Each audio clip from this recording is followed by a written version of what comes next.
그래서 우리는 code.visualstudio.com에서 필요한 프로그램을 다운받았었고요. 기본형. 자, 해당하는 프로그램을 받아서 설치를 하실 때 중간에 체크하는 항목들이 있었는데 그 체크하는 항목들을 전부 다 체크하시는 것을 권장을 드렸습니다. 그래야 우리가 써야 되는 폴더에서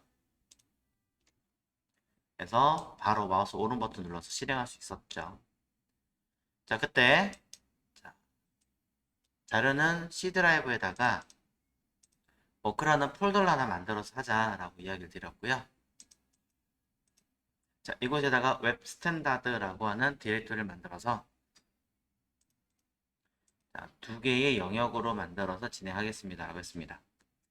하나는 워크 데이터는 제가 자료를 별도로 올려드리는 것처럼 여러분이 공부하실 수 있는 자료들을 담아서 또는 디자인 파일이라든가 여러 가지들을 담아서 학습하시라고 하시면 될 것 같고요. 별도로 www라고 하는 폴더는 웹 계통으로 바로 코딩 내용을 확인하고 실습해 보시는 폴더입니다. 이 폴더에서 마우스 오른 버튼 눌러서 코드라는 에디터를 실행하시면 VS 코드로 설치가 되어 있다면 바로 열 수 있죠. 자, 이렇게 바로 열어서 설치된 내용들을 확인하실 수가 있습니다. 따로 안 나오신다면은 설치를 하셨을 때 처음에 VS 코드 설치를 하잖아요. 중간에 체크를 해야 되는데 체크를 못해서 그래요. 그럼 이렇게 그냥 하세요. 여기서 VS 코드를 바로 실행하세요. 그 다음에 여기 파일에서 오픈 폴더로 찾아가시든지 아니면 해당한 이 디렉토리, 이 ww 디렉토리를 이렇게 드래그로 해서 갖다 대시면 됩니다. 자, 되셨나요? 자, 그러면 이제 지난 시간에 했던 내용들은 간단하게 폴더 세팅하는 거, CSS 폴더, HTML 폴더, IMG 폴더, JS 폴더라는 것들을 우리는 만들 것이다.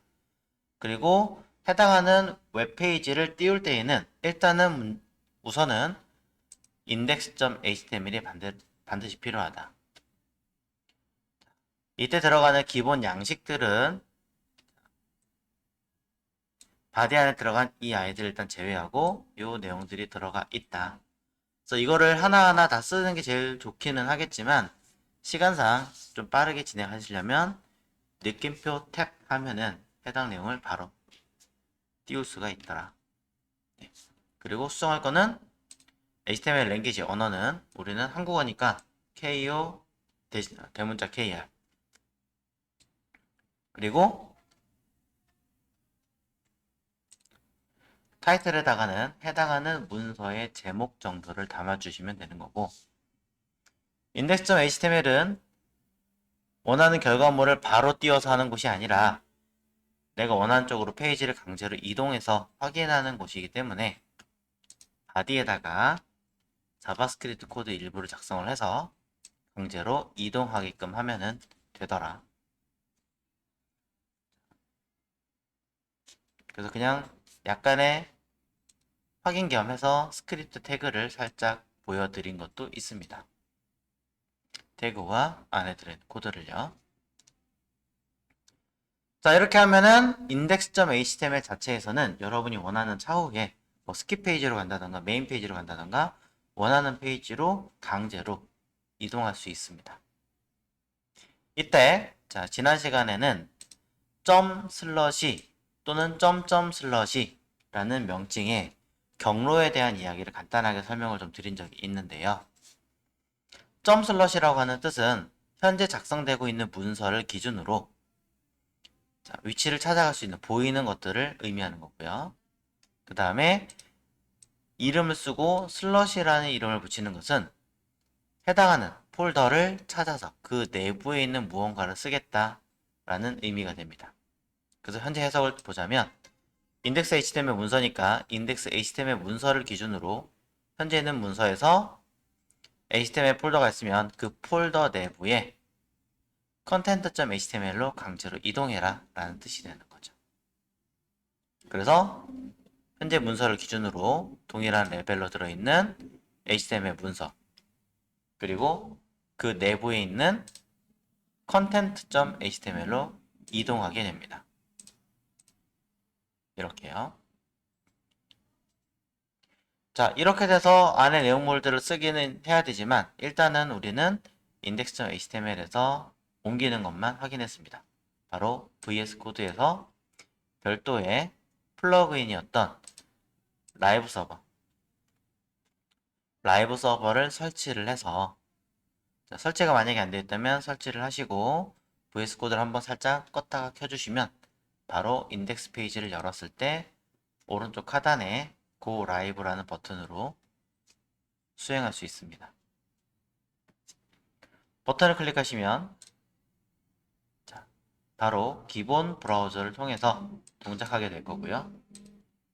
이 아이는 보시는 바와 같이 인덱스 페이지를 인식을 해서 인덱스 페이지가 보이는 게 아니라 강제로 이동 명령을 내렸기 때문에 content.html 문서로 이동하게끔 바로 보이는 거죠. 네, 이렇게 해서 여러분이 원하시는 위치를 찾아가게 만들 수 있습니다. 그리고 보시는 것처럼 컨텐트라고 하는 항목이 바로 나타나게 되어 있습니다. 자, 오늘은 현재까지 보신 내용에서 간단한 태그 형태와 그러한 태그들이 가지는 CSS 모양들 그리고 CSS가 가지는 역할들에 대해서 조금 보도록 하겠습니다. 자, content.html에서 일단은 기본적인 데이터 내용을 쓰셔야 됩니다. 빠르게 쓰겠습니다. 느낌표 그리고 탭 누르시면 기본 양식이 써지겠죠. 자, 그리고 랭귀지 이 자리는 ko-대문자 kr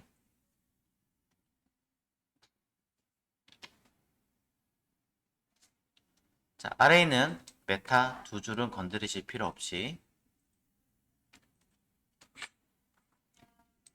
자, 바디에다가 몇 가지 형태를 한번 써보도록 하겠습니다. 자, 바디 자리에다가 글씨를 쓰면 결과물이 나온다라는 건 우리는 알고 있어요. 이때 어떠한 박스를 하나 만들어 보도록 하겠습니다. 박스의 이름을 뭐라고 할 거냐면 저는 div라고 할 겁니다. 힌트는 여기 보시는 것처럼 무언가가 시작하고 무언가가 끝난다라는 의미, 이걸 우리는 태그 또는 요소라고 했었죠. body라고 하는 태그 내부에다가 div라는 태그를 쓰면 되는 겁니다. 이렇게요.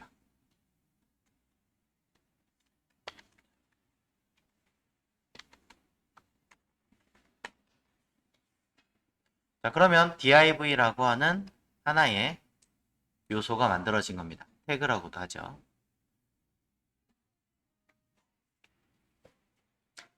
자, 이 태그는 내용으론 들어있긴 하지만 당장 어떤 역할을 하는 것은 없습니다.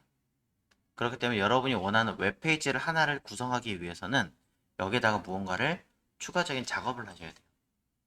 말 그대로 꾸며주고 뭔가를 해줘야 된다는 거죠. 자, 그럼 꾸며주기 위해서는 우리는 디자인을 할 필요가 있습니다. 그 디자인을 하는 것을 CSS라고 하죠. 스타일. 외부에서 불러올 수도 있지만 우선은 간단하게 써보겠습니다. 이곳 타이틀 태그 밑에다가 스타일이라고 하는 태그를 하나 만들어줍니다. 스타일이라고 하는 태그를 하나 만들어 놓고 이 내부는 스타일이라고 하는 태그까지는 HTML에 맞습니다만 이 내부에 들어가는 이 공간은 HTML이 아니라 별도의 CSS라고 하는 전혀 다른 영역을 말하는 거거든요. 자, 그래서 여기는 하는 일이 이 바디에 누군가를 선택을 해서 이 아이를 이쁘게 만들어주는 역할을 하는 곳이에요. 그럼 누군가를 이쁘게 꾸며준다. 흔히 우리가 얘기하는 것은 아침에 나오실 때 뭐 옷을 입고 신발을 신고 하잖아요. 그 옷을 입을 때 그냥 입는 것은 바디의 그냥 옷이라는 개념인 거고, 흔히 말해서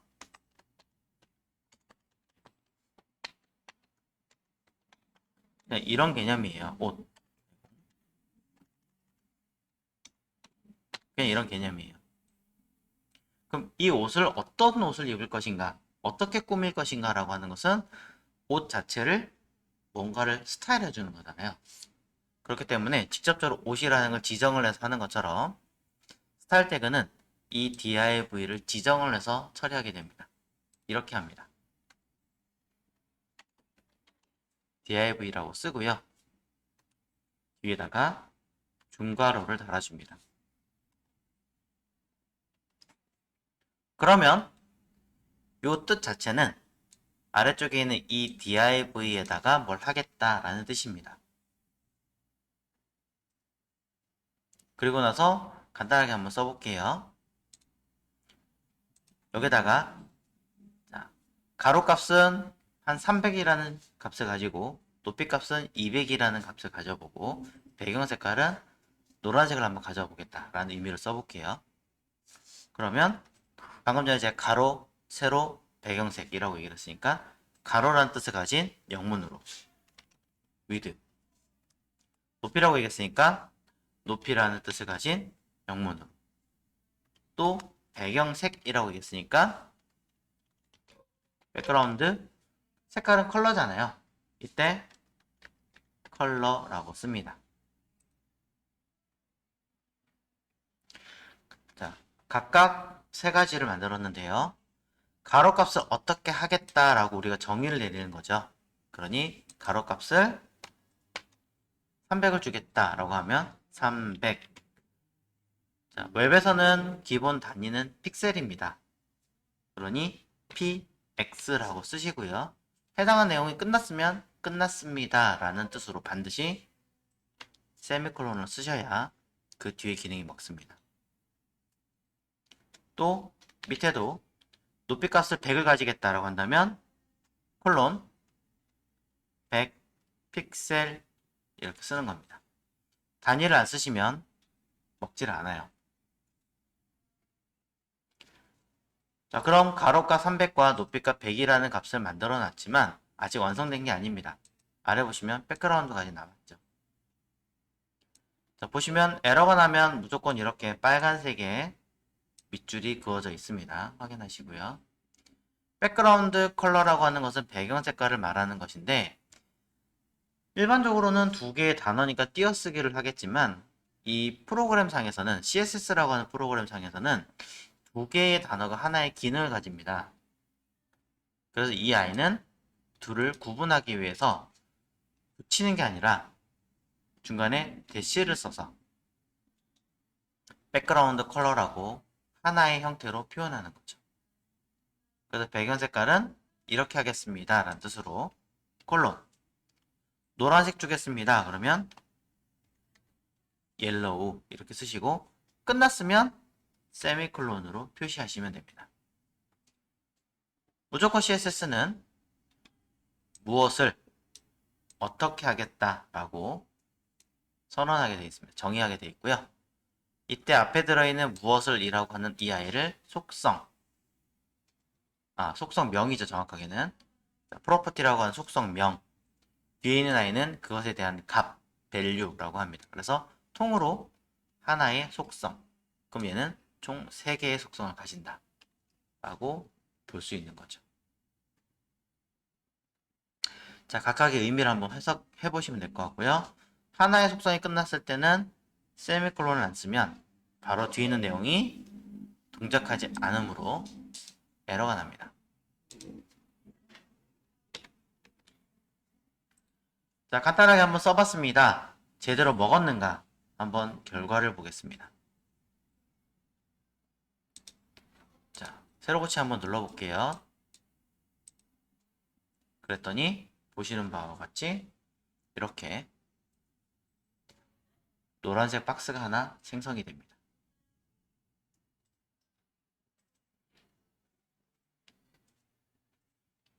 이 노란색 박스에 가로는 300이라는 크기를 가지고 있고요. 300픽셀. 높이는 100이라는 크기 값을 가지고 있고, 배경 색깔은 여기 표시된 나이와 동일한 컬러로 나타나 있죠. 정말로 수치상으로 그렇게 되어 있는가를 확인하시려면 F12번을 눌러서 확인할 수 있습니다. F12번을 눌러서 해당하는 엘리먼트 요소라고 하는 이 아이를 직접적으로 div라고 하는 아이를 선택해 보시면 이 아이가 div입니다 라고 알려주기도 하거니와 색깔이 뜨죠. 바로 또 선택된 상태에서 아래 또는 오른쪽을 보시면 스타일이라고 하는 탭 메뉴가 들어있는데요. 스타일 탭 메뉴 안에는 보시는 바와 같이 방금 전에 작성한 내용이 그대로 여기 반영이 되어져 있습니다. 그래서 가로값은 300이고 높이값은 100이고 배경 색깔은 노란색이다 라고 알 수 있고요. 색깔을 한번 바꿔볼게요. 코드에서 바꾸셔도 되지만 임시로 바꾸실 때는 여기 백그라운드 컬러란 이 자리에서 컬러를 직접 이렇게 바꿔서 테스트 해볼 수도 있습니다.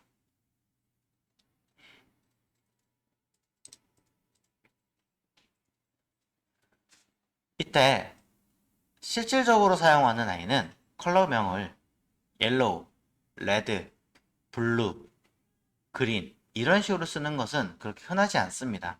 각 기업마다 정해진 컬러들이 굉장히 다양하기 때문에 정식적으로 컬러의 수치를 가지고 쓰게 되어 있습니다. 이때 앞에 샵이라는 기호를 붙여서 쓰는 이 수치를 헥사코드라고 합니다. 16진수로 표시된 컬러라는 뜻이죠. 간단하게 설명하자면 앞에 두 자리를 빨간색, 가운데 두 자리를 녹색, 끝에 두 자리를 파란색으로 표시를 합니다.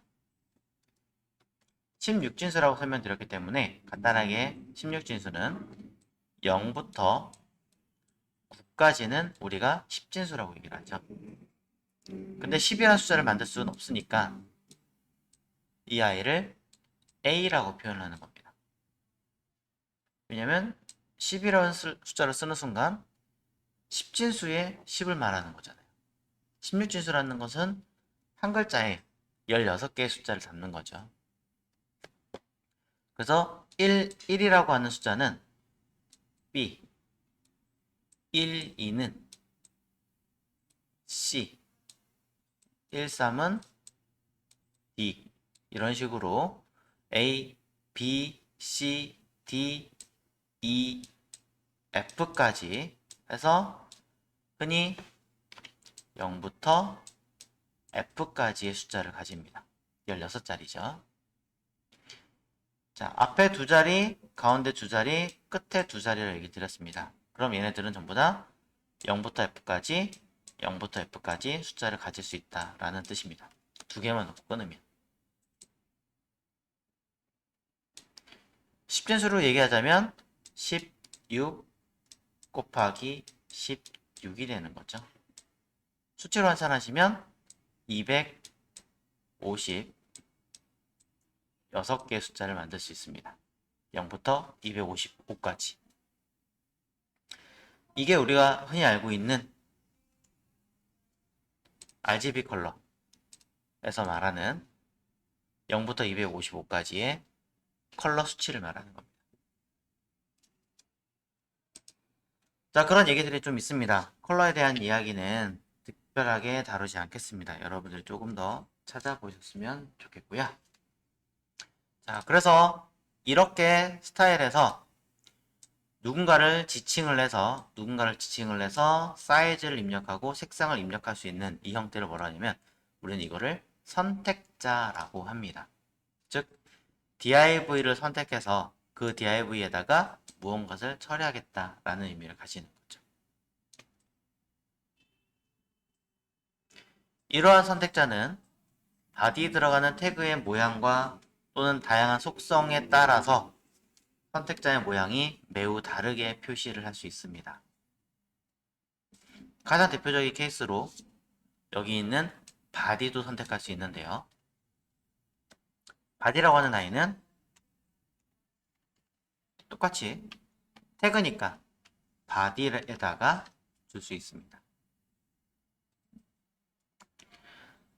바디는 흔히 도큐먼트라는 개념을 가지고 있기 때문에 브라우저 자체라는 개념을 가지고 있기 때문에 단순하게 백그라운드 컬러라고 해서 라이트, 그레이 이런 식으로 명칭을 쓰시면 사이즈를 특별하게 입력하지 않아도 일단은 색깔이 들어가는 것을 알 수 있습니다.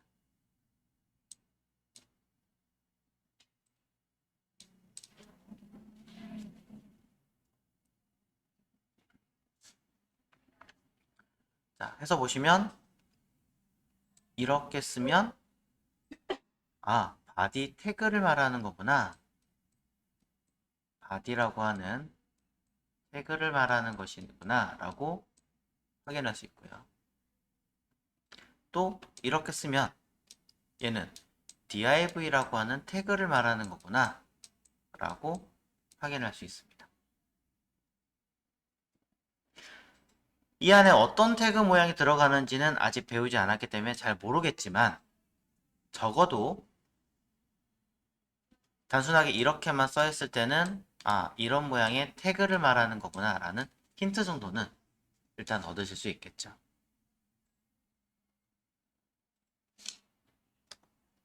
자, 그럼 여기에 조금 더 해보도록 하겠습니다. 바디에 들어가는 태그의 종류는 굉장히 많습니다. 일단 사이트 주소를 살짝 하나 알려드릴게요. HTML 주석은 꺽쇠가로라고 알려드린 적이 있을 것 같습니다. 웹페이지 주소가 HTTP는 웹이라는 뜻으로 표현하는 명칭입니다. 코딩을 하시는 분들은 이 앞에 기호를 꼭 달아주시길 권장을 하고요. HTML reference.io라고 하는 주소가 있습니다.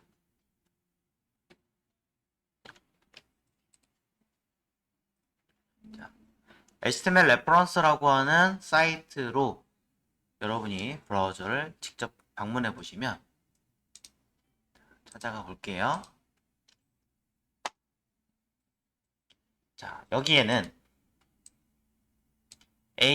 ABBR, 어드레스, 에리어, 아티클, A사이드, 오디오, B, 베이스 등등등등 뭔가 굉장히 많은 명칭의 이름들이 있는 걸 알 수 있습니다. 이 아이들이 바로 HTML 바디에 들어갈 수 있는 태그명입니다. 네. 이 중에 보시면 div라고 하는 태그가 있는 거 확인할 수 있습니다. 바디는 여기 있죠? 똑같이. 네. 자, 이 모든 태그를 시간상 다 알려드릴 순 없지만 그래도 자주 사용하시는 태그라든가 간단한 요약 정도는 일단 해드리겠습니다. 흔히 제목이라고 뜻하는 것은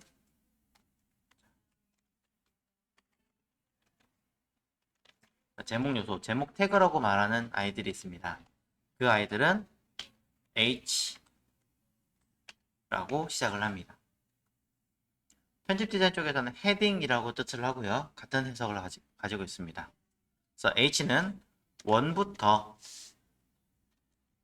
2, 3, 4, 5, 6까지 있습니다.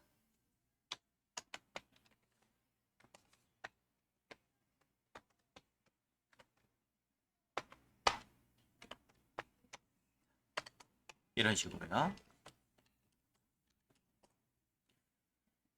모두 웹페이지 내부의 제목이라는 뜻을 가지고 있는 형태입니다. 간단한 요약을 하자면 H1은 하나의 브라우저 페이지에서 하나의 페이지에서 한 번만 사용할 수 있는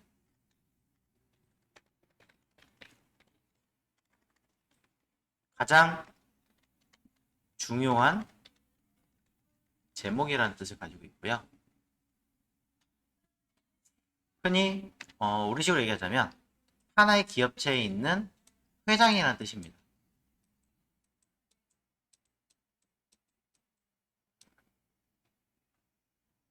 회장이 여러 사람이 될 수는 없잖아요. 그죠? 가끔 가능하죠. 명예회장이라서 이미 물러난 사람 뜻으로. 그런 걸 제외하고는 한 명이죠. 일반적으로는 회사의 로고 같은 걸 말합니다. 그리고 이 회장 밑으로는 무수히 많은 임원들이 있습니다. 회장을 기준으로 놓고 보자면 각 기업체가 있을 거고 그 기업체마다 많은 사장님이 존재하겠죠. 그리고 그분들 밑으로 또 많은 부서의 부장들, 그리고 그 밑에 각 팀의 팀장들, 그리고 그 밑에 다른 직원들, 이런 식으로 분류가 되어 있죠. 자, 그런 개념으로 쓰는 게 바로 이 H예요. 그렇게 따지면 H2는 두 번째 중요한 요소이겠죠. 당연히 얘는 세 번째 중요한 요소. 자, 똑같은 의미로 당연히 4는 네 번째 중요한 요소. 다섯 번째 중요한 요소. 식으로 이해하시면 됩니다. 단 H6는 여섯 번째라기보다는 제목으로 쓰이는 요소 중에서 가장 마지막 요소라고 기억하시면 됩니다. 왜냐면 H7은 없거든요. H1부터 H6까지만 존재하기 때문에 딱 6개만 기억하시면 됩니다. 물론 다른 의미의 제목도 있습니다. 내용상의 제목, 내용끼리들 중에서도 다시 제목, 이런 항목들은 있지만 어쨌든 제목 중에는 이렇게 존재합니다. 자, 이렇게 해놓고 보니까 자, 내용상에서 이런 식으로 표시가 됩니다. 근데 이걸 보시고 많은 분들이 크기가 다르구나 이렇게 기억하시는 분이 계신데 크기는 얼마든지 조절이 가능합니다. 그렇기 때문에 크기로 기억하지 마시고 의미로 기억하십시오. 자, 그래서 제가 제목이라는 뜻으로 하나를 보여드렸다면 이번엔 제목이 아닌 뜻은 없을까? 바로 내용이라는 애가 있습니다. 그게 바로 P라고 하는 태그입니다. 흔히 패러그래프, 문단이라는 의미를 가지고 있고요.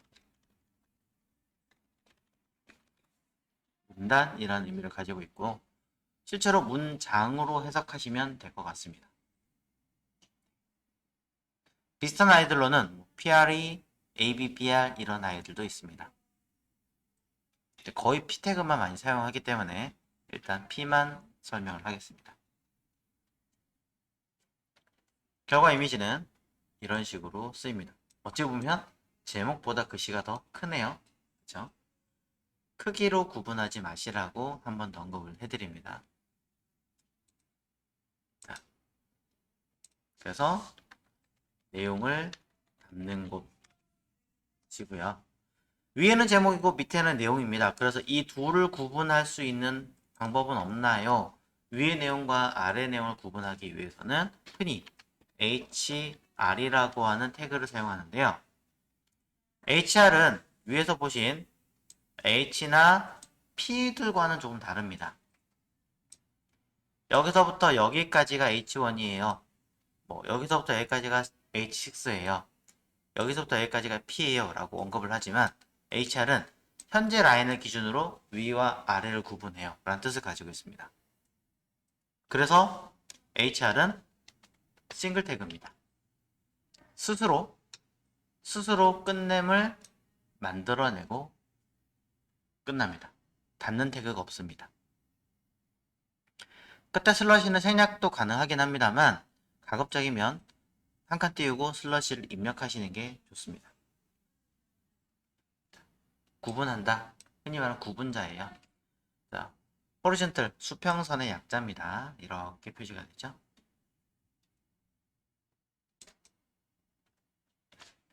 자, 또 다른 내용도 한번 해볼까요? 이렇게. 자, 제목과 내용이라는 개념을 좀 아셨다면은 우리가 어디 여행 같은 거 가거나 할 때 뭐 하십니까? 그냥 무턱대고 가는 게 아니라 여행 가기 위한 물품들을 정리를 하시죠? 그죠? 그래서 체크리스트를 만들잖아요. 뭐 가져가고, 뭐 가져가고, 뭐 가져 이렇게 목록을 씁니다. 그런데 그런 목록들은 우선순위를 만들기도 하지만 보편적으로 일단은 다 챙겨가야 되는 것들을 쭉 쓰고 난 다음에 정리를 하잖아요. 순서가 없죠. 네, 그런 순서가 없는 목록을 만들 수 있습니다. 그걸 우리는 unorder list라고 하는 UL이라고 하는 항목입니다. 리스트. 또 우선순위를 둬서 순서대로 하나하나 해결하셔야 되는 것들도 존재는 하죠. 1, 2, 3, 4, 5, 6, 7, 8 쓰는 것처럼. 그런 것들은 우리가 OL이라고 하는 오더 리스트. 순서대로 하는 주문, 뭐 이런 개념이겠죠. 라는 개념을 쓸 수 있습니다.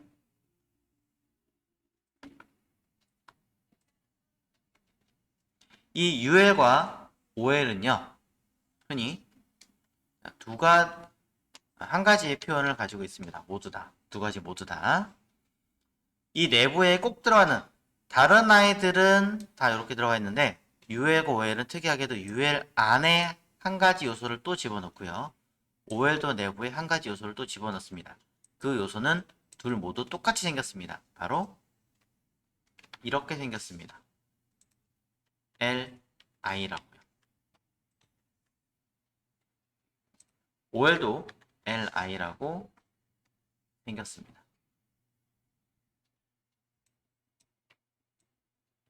이때 UL 같은 경우는 순서가 없는 목록이라는 개념으로 들어가고요.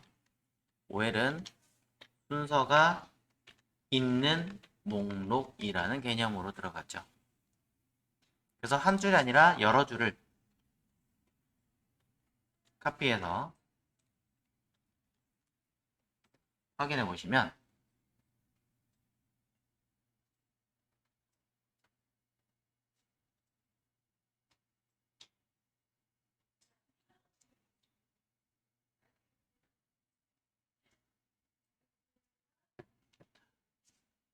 보시면 결과물은 이렇게 나옵니다. 앞에 분리기호가 들어가서 표시가 되는 거죠. 적어보시면 어떤 식으로 표현이 되는구나, 순서를 가지는구나, 가지지 않는구나 라는 것을 확인할 수 있습니다. 주의하실 점은 UL과 OL은 그 내부에 들어간 요소가 오로지 무조건 LI 이외에는 다른 것이 들어가시면 안 됩니다. 흔히 이런 식으로 들어가면 에러예요. 잘못된 거예요. 만약에 다른 내용을 넣고 싶으면 어떻게 하나요? 그러면 li를 일단 만든 다음에 이 내부에다가 다른 거 쓰시면 됩니다. 이렇게. 태그 안에 태그 들어간 형태가 굉장히 많이 들어갑니다. 그렇기 때문에 형태들이 있다라는 거. 자, 나름의 규칙들이 있으니까 잘 기억을 해주시면 되고요. 자, 하나 더 해보겠습니다. 목록을 뜻하는 아이 중에 또 하나는 DL이라고 하는 아이가 있습니다. DL. DL은 제목을 가지고 있는 목록이라는 뜻을 가지고 있습니다. 데이터 리스트라고 해요. 이런 형태의 가장 대표적인 케이스는 장소 어디, 시간 어디 이렇게 하는 포스터 같은 거, 그죠? 그런 형태들이 많이 가지고 있습니다. 그래서 여기서 DT라고 쓰고 제목과 DD라고 쓰고 내용을 담는 곳이라고 생각하시면 됩니다. 이때 이 내용이 하나가 아니라 여러 개가 들어갈 수도 있겠죠.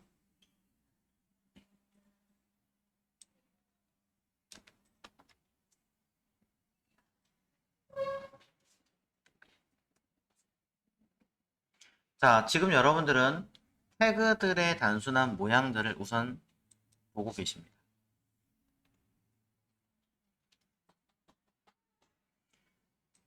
이런 태그들이 있고, 이런 태그들, 밑에 있는 이런 태그들이 있고, 또 이런 태그들이 있고. 굉장히 많은 다양한 요소들이 있는 것을 확인하실 수 있는데요.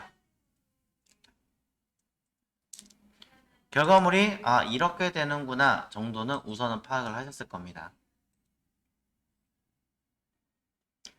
자, 이것을 저는 이제 CSS에서 선택하는 거나 개념들 좀 더 설명을 드릴 거예요. 자, 그런데 이게 도대체 언제 쓰지? 라는 해석이 좀 궁금하실 때가 있습니다. CSS 선택자를 하거나 레이아웃 짜기 전에 일단은 잠깐 보여드려야 될 것 같아서 보여드렸는데, 자, 일단 네이버로 한번 가볼게요.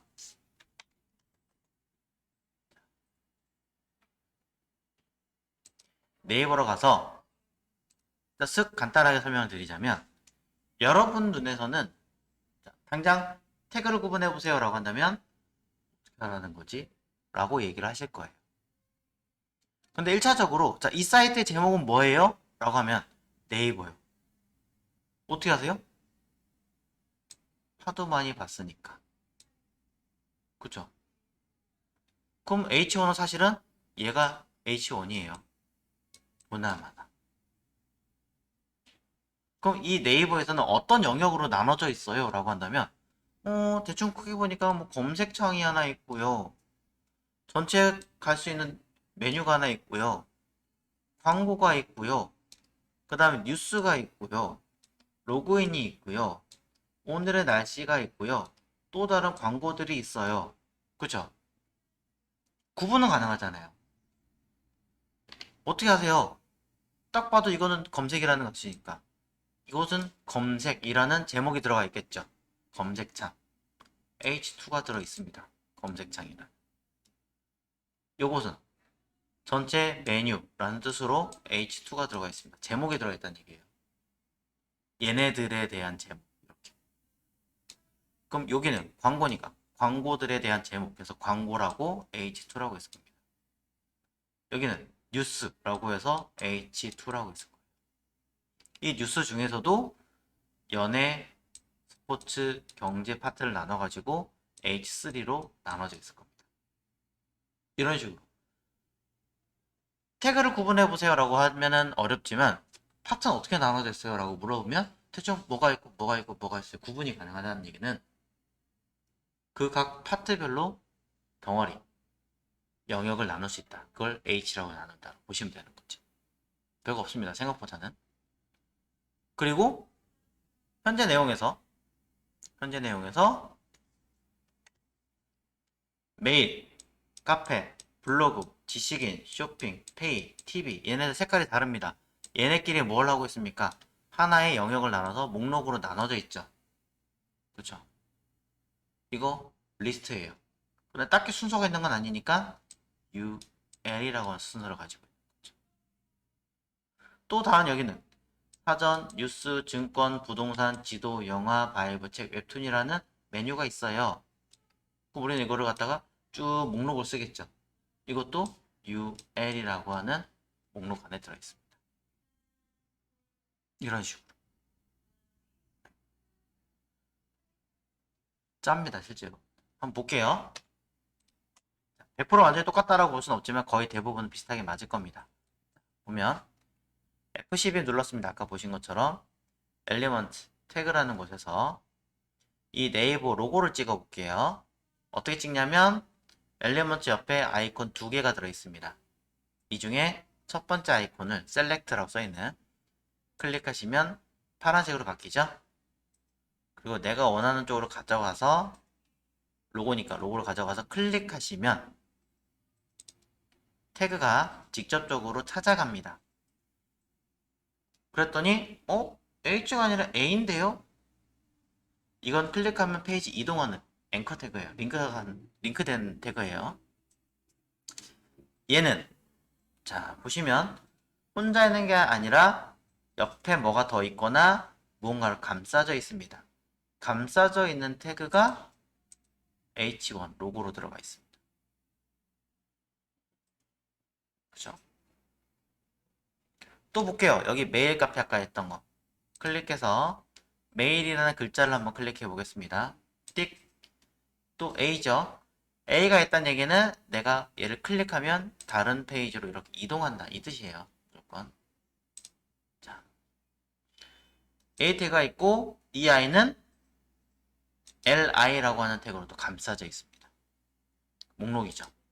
이 LI가 하나가 아니라 카페, 블로그, 지식인, 쇼핑, 페이, TV 각각의 내용들로 들어가 있고 이 안에는 이 아이들은 또 다른 사전, 뉴스, 증권, 부동산이라고 하는 아이들로 또 나눠져 있고 여러 가지 항목들로 구분이 되어 있다라고 보시면 되는 거죠. 자, 너무 어려워도 괜찮습니다. 아, 이렇게 생겨 먹었구나. 이것까지만 알고 계시면 돼요. 뭔가 흔히 말해서 까도 계속 나오는 뭐 양파 같은 느낌의 형태를 찾아내시면 되는 거죠.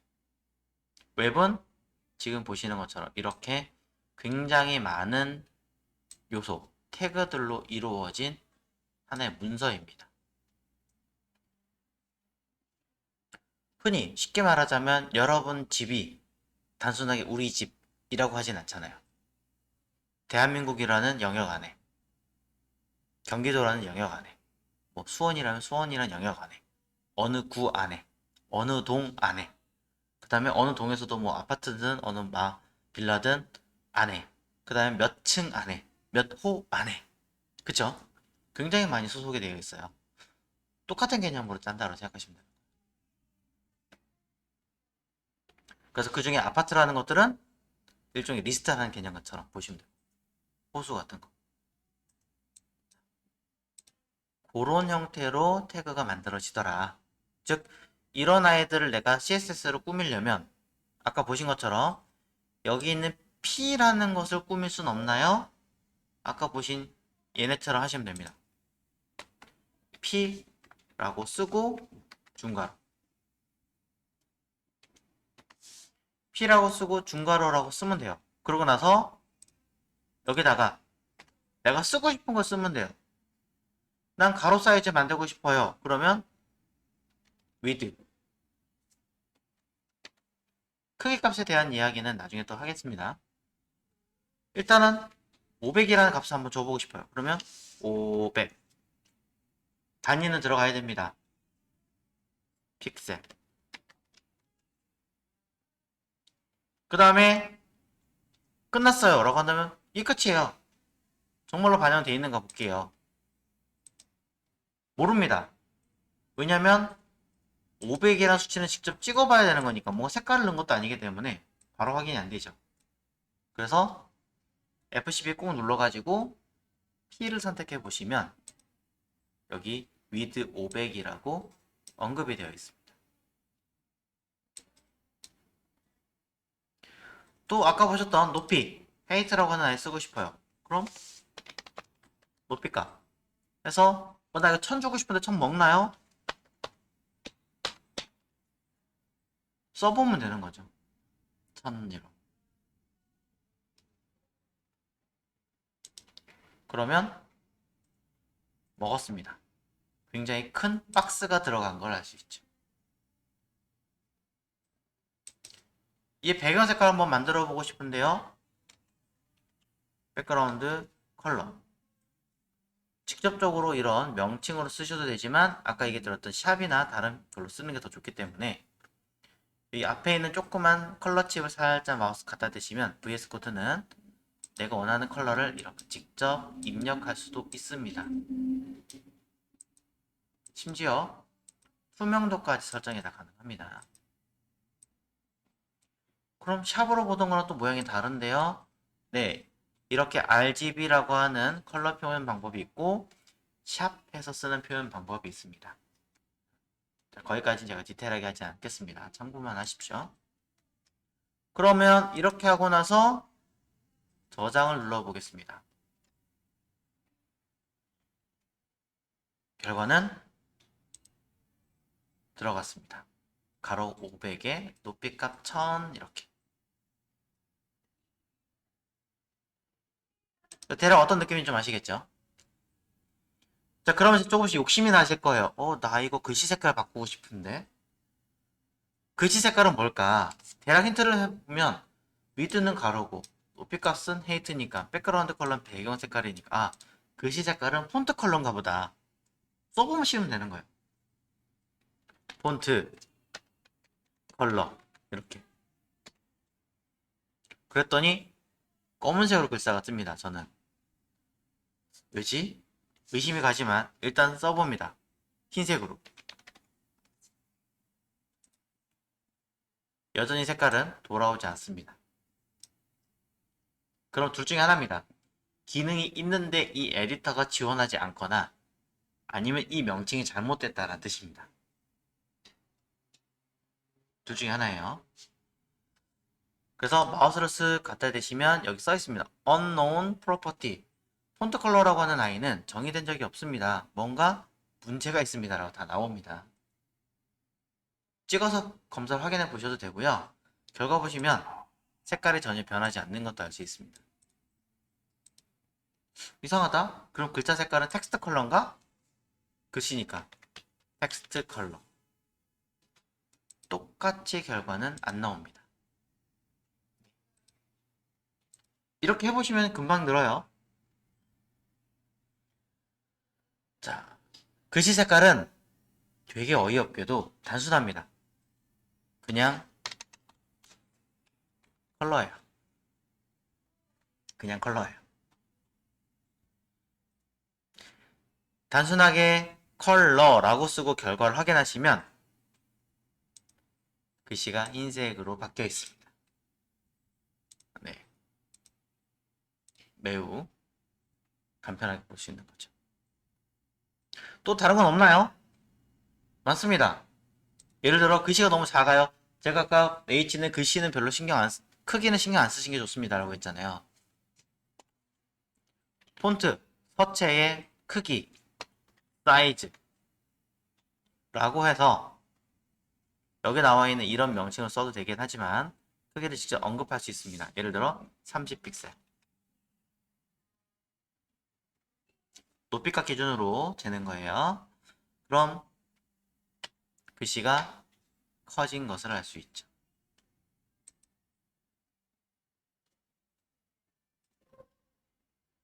굵기도 주고 싶다. 그러면 폰트 웨이트. 기본은 노멀, 흔히 400이라는 수치를 가지고 있고요. 단위 없습니다. 얘는. 굵게 가고 싶다면 100부터 900까지 사이에서 큰 숫자가 누구예요? 500, 600, 700, 800, 900이잖아요. 큰 숫자를 쓰시면 돼요. 그럼 400보다 큰 거니까 500 쓰면 굵어지려나? 조금 더 굵어지고요. 당연히 600이나 800 쓰시면 더 많이 굵어집니다. 단 이것은 서체를 만든 디자이너, 회사에서 각 영역별로 굵기를 만들었을 때만 다 지정이 되는 거고 없으면 하나도 굵어지지 않을 수도 있습니다. 때로는 기울기도 쓸 수 있습니다. 이렇게요. 폰트 스타일. 폰트 스타일은 기본은 노멀, 기울게 하겠다라고 하면 이탈릭이라는 명칭을 쓰시면 됩니다. 그래서 이탈릭이라고 쓰시면 기울게 만들겠다라는 뜻으로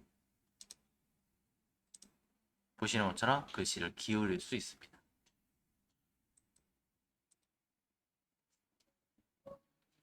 자, 이렇게 특정한 요소에다가 직접적으로 언급해서 그 아이에다가 내가 하고자 하는 꾸며주는 것을 만드시면 먹습니다.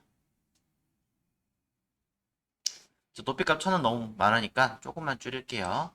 자, 한 200 정도로 줄여놓겠습니다.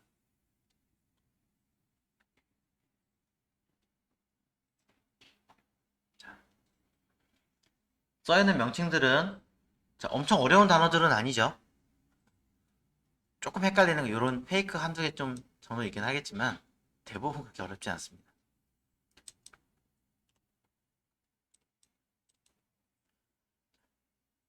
그럼 이런 명칭들은 따로 모아놓은 곳 없나요? 아까 HTML 태그 모아놓은 것처럼 CSS도 명칭을 모아놓은 곳이 없나요?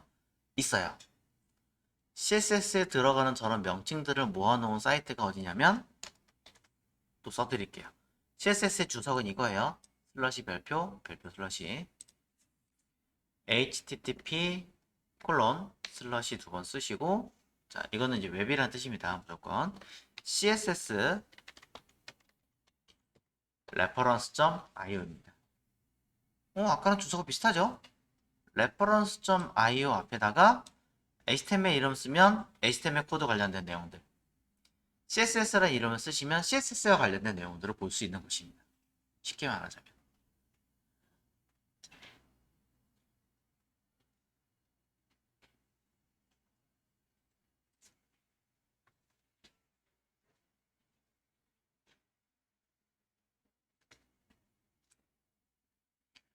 자, 한번 찾아가 보겠습니다.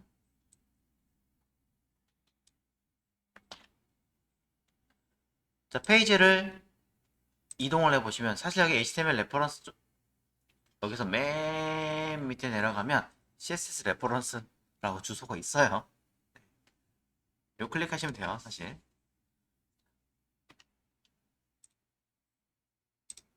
보시면 css reference.io라고 하는 사이트에서는 다양한 명칭들에 대한 내용들이 쭉 들어 있습니다.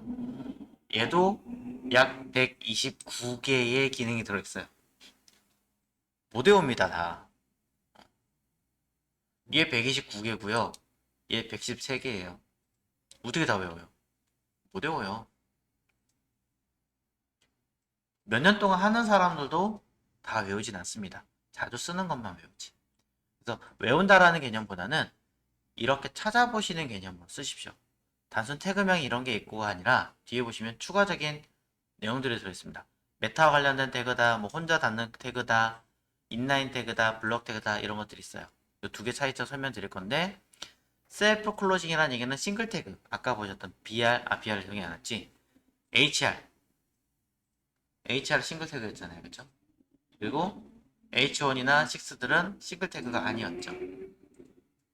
이런 것들에 대한 정보들이 들어있어요. 각각의 뭐 어떤 기능을 한다 이런 거는 얘를 클릭을 해보시면, 직접 클릭을 하시면 별도의 페이지로 따로 이동을 해서 얘가 하는 역할에 대해서 알려줍니다. 그래서 H1은 헤딩, 제목이고 레벨 1이다. 첫 번째 레벨이다. 가장 하위에 속하는 레벨이다. 라고 나옵니다.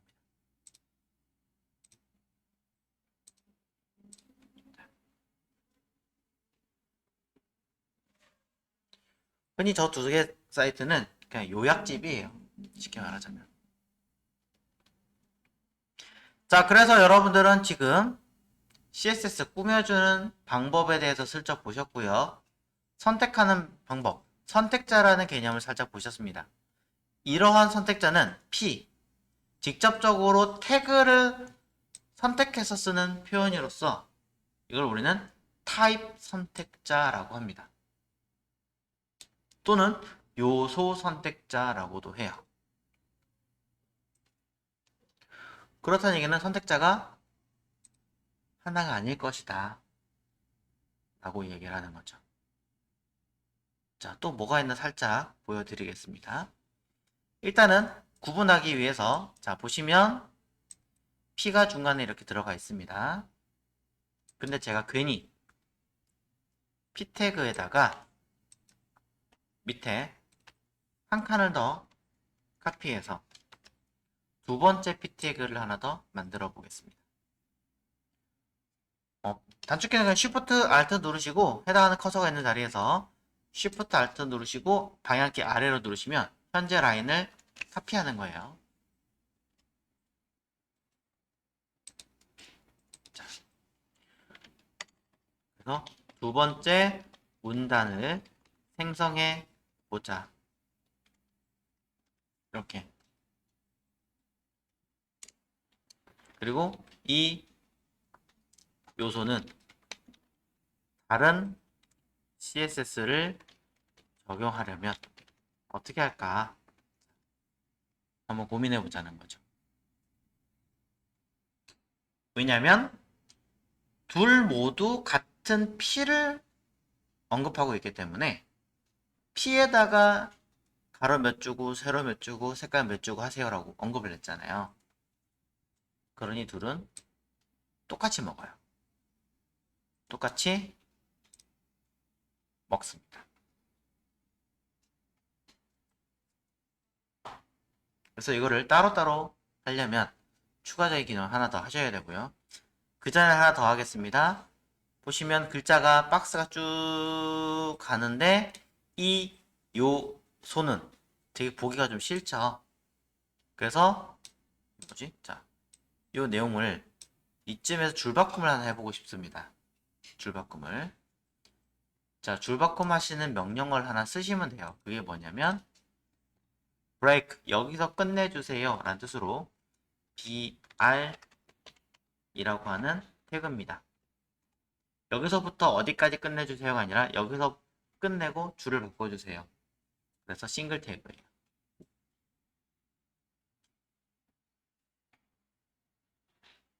그러면 결과는 바뀌어서 두 줄로 만들어집니다. 아까랑은 좀 다르죠? 자, HR은 구분하는 거고요. BR은 줄바꿈의 기능입니다.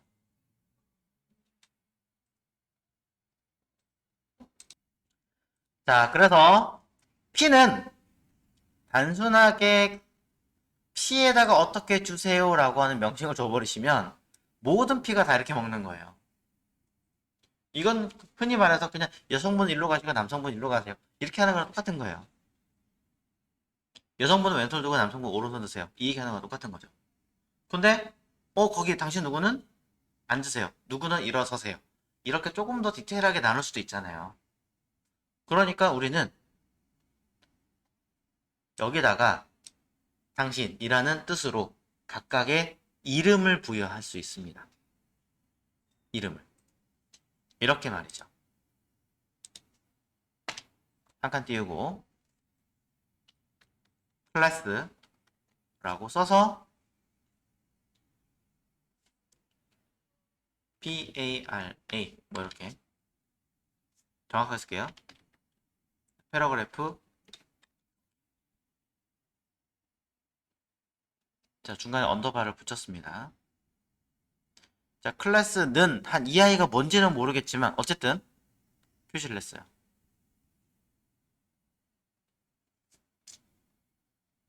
자 그러고 나서 이 아이에 대해서 뭔가 처리를 해보겠습니다.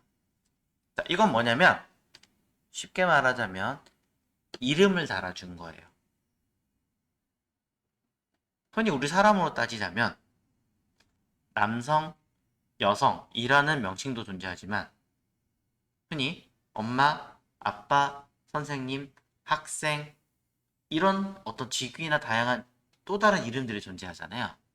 그것이 이런 클래스라는 뜻이에요. 그것이 그렇다는 얘기는 내가 학생일 수도 있고 엄마일 수도 있고 또 다른 뭐 직장이란 이름도 같이 가질 수 있는데 이건 세 가지 이상 이름을 가질 수 있는데 얘도 그게 가능한가요? 네, 가능합니다. 패러그래프 01이라는 이름을 가진 이 P는 뒤에다가 한 칸을 띄우면요. 한 칸을 띄우고 새로운 이름을 쓰면 얘는 이름 두 개를 가진 거예요.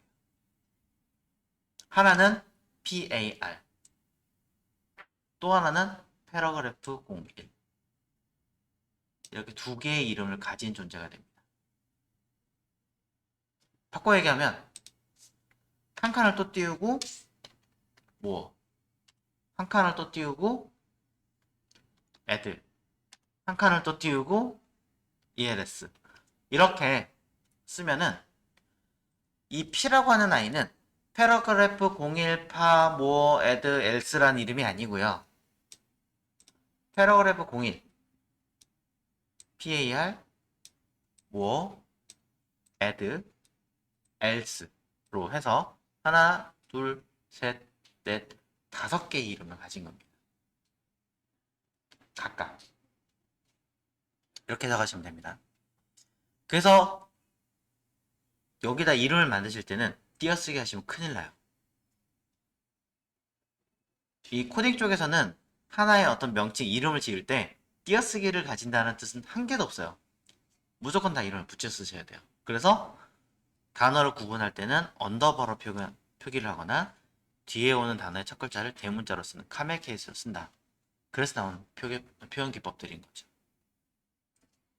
자, 너무 많으니까 한두 개만 붙여놓고 할게요.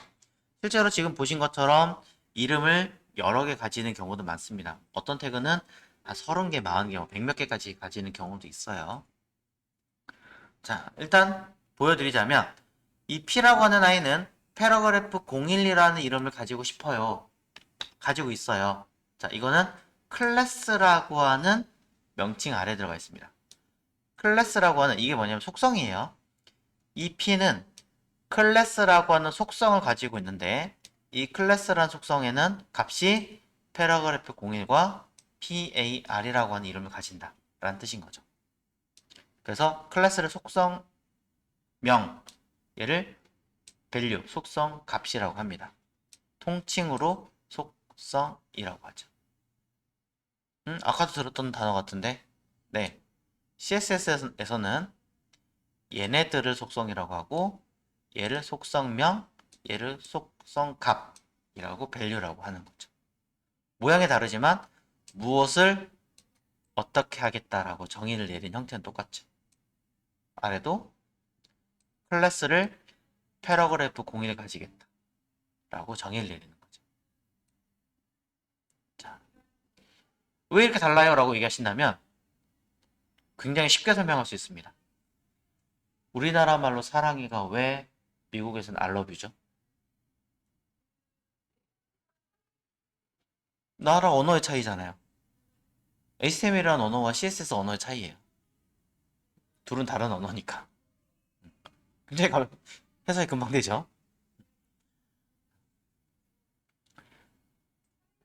자, 그럼 이제 한번 써보도록 하겠습니다. 아까 클래스라고 하는 아이의 이름이 뭐였냐면 패러그래프 01이었어요. 자, 클래스는 패러그래프 01이라고 하는 아이에다가 뭔가를 주려고 합니다. 예를 들어 폰트 사이즈를 15픽셀이라고,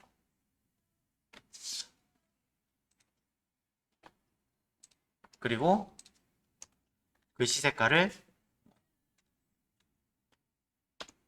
뭐 이런 류의 색깔을 한번 써보려고 합니다. 하지만 결과물은 나오지 않습니다. 자, 이유는 매우 간단합니다. 이 패러그래프 01이라고 쓴 이 형태는 바로 위에 언급한 얘랑 지금 형태가 똑같은 겁니다. 즉 패러그래프 01이라는 태그를 선택한 거예요.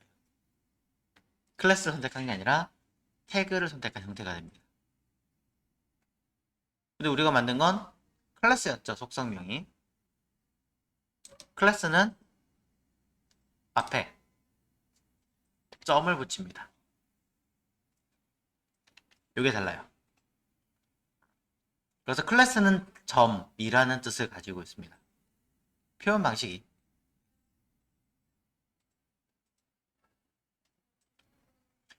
점 패러그래프 01이라고 언급을 한 거고요. 그럼 아까 PAR이라고 하는 클래스도 있던데 그건 어떻게 합니까? 네, 점 PAR이라고 쓰시면 되는 거예요. 이렇게 이 클래스 따르고 이 클래스 따른 거죠. 그런데 따지면 클래스 PAR과 클래스 패러그래프 01은 같은 거 아닌가요? 상황적으로 같을 수도 있고 다를 수도 있죠. 왜냐면 이 클래스 PAR이라고 하는 이름은 클래스는 이렇게 얘기했잖아요. 학생, 엄마, 뭐 자식, 선생님 누구나 가질 수 있는 공통 이름이에요. 바꿔 얘기하면 여기 H1에다가도 클래스 PAR 쓸 수 있고요. 여기 H5에도 클래스 PAR 이렇게 쓸 수 있는 명칭이에요. 패러그래프 01도요? 네. 클래스 패러그래프 01 이렇게 줄 수 있는 명칭이에요. 단순하게. 말 그대로 선생님이란 이름은 고유명사 아니잖아요. 한 사람만 가지고 있는 게 아니잖아요.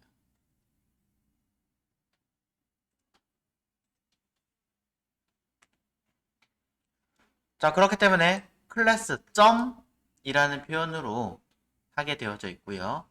그럼 클래스 PAR도 되고 클래스 패러그래프 01도 되게 하려면 어떻게 하나요? 그건 좀 이따 할게요. 일단 이 결과부터 보고. 자, 양이 너무 많아지면 힘드니까. 자, 내용을 안 쓴 것은 반드시 주석을 달아주십시오. 그리고 주의할 점은 이거 이렇게 쓰다 마시면 결과물이 완전 다르게 나와요. 항상 이름을 뭔가 부여했으면 해당하는 내용을 기입할 수 있는 조건. 중괄호까지는 꼭 써주세요. 꼭. 이렇게 해버리면 아무리 줄바꿈했다고 하더라도 결과물이 전혀 다르게 나옵니다. 안 나와요.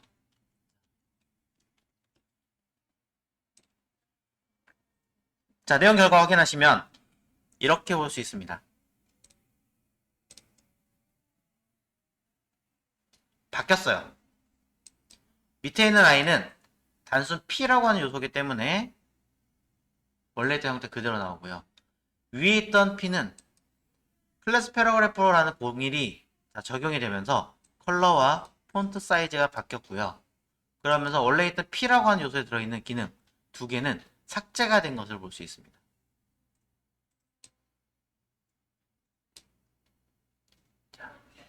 이 F12 눌러서 보는 개발자 모드라는 형태를 빨리 친숙해지시는 게 여러분들 웹 내용을 파악하는 데 좋습니다.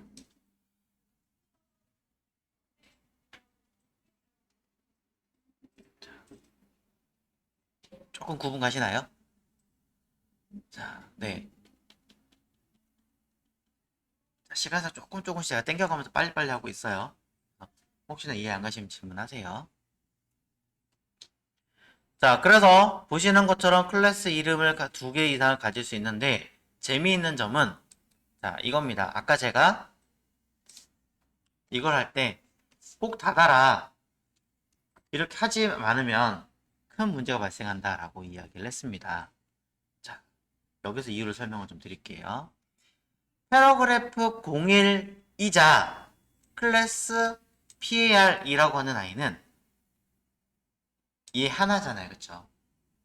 근데 문제는 여기 위에 있는 H6도 똑같이 먹었을 거고 다른 아이가 있다면 걔도 먹었을 거예요. 또 PAR 자 여기서 해볼게요. PAR이라고 하는 아이만 백그라운드 컬러를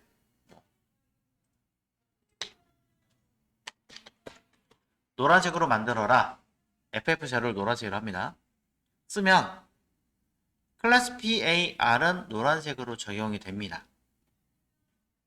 적용이 돼요. 결과를 보시면 노란색, 노란색 적용이 되고요. 당연히 이 중간에 있는 이 P는 패러그래프도 되고 PAR도 되니까 다 먹은 거죠. 중복적이 되는 거예요. 근데 이때 저는 클래스 패러그래프이자 클래스 PAR이라고 하는 i에다가 별도의 어떤 기능을 써보고 싶습니다.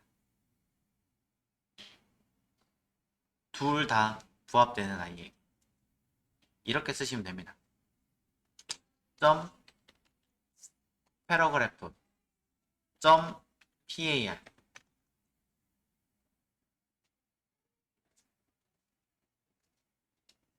이 뜻은 클래스 패러그래프 01이자 클래스 PAR 이란 뜻이에요. 클래스 이름을 두 개를 가지고 있는 i 란 뜻이 되는 거죠. 바꿔 얘기하면 자 여기 보시면 H5이자 클래스 파라고 하는 아이는 H5이자 .par 이렇게도 쓸 수 있다는 얘기가 되는 거죠. 그럼 클래스 PAR과 H5와 따로따로 먹는데 H5이자 클래스 PAR 두 가지 조건이 모두 섭렵되는 아이를 선택해서 걔한테 뭔가 주겠다. 이런 뜻이 되는 거예요. 뭔가 조금 복잡해지고 있죠? 흔히 그런 거죠. 선생님이자 엄마이자, 그죠? 둘 다 부합되는 사람한테 뭐 해주세요. 근데 가끔 이제 이런 것들이 헷갈린다고 구분하기 위해서 이렇게 띄우시는 분도 있어요. 이렇게. 그럼 요거 기능이 달라요. 다른 뜻이 돼요. 그래서 둘 모두 동격이라면 붙이셔야 되고, 순서는 상관없나요? 같은 클래스끼리라면 순서는 관계없습니다. 하지만 요소와 클래스라면 당연히 이건 구분을 좀 하셔야 될 것 같습니다. 왜냐면 이렇게 쓰면 PAR H5라는 클래스 이름이 되잖아요. 헷갈리겠죠? 그러니 만약에 쓴다면 요소를 먼저 쓰고 뒤에 클래스 이름을 쓰는 게 맞겠죠. 그럼 둘 모두 바꿔서 한번 적용해보죠. 여기다가 자, 이런 기능이 있습니다. 보더 레디우스라고 하는 기능이 있습니다. 보더는 외곽선을 말하는 건데 선을 동글동글하게 말아준다 라는 뜻이에요. 즉 테두리를 동글동글하게 하겠다 라는 뜻으로 10픽셀 하시면 이렇게 테두리가 생깁니다.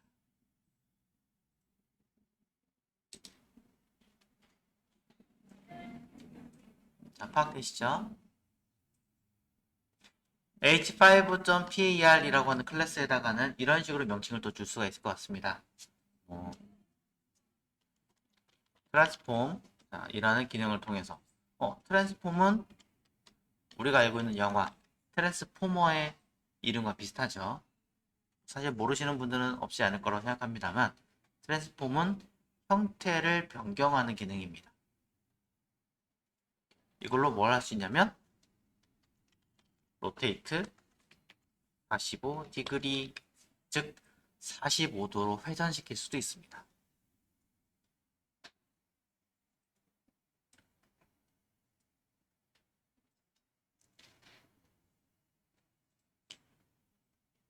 결과를 확인해 보시면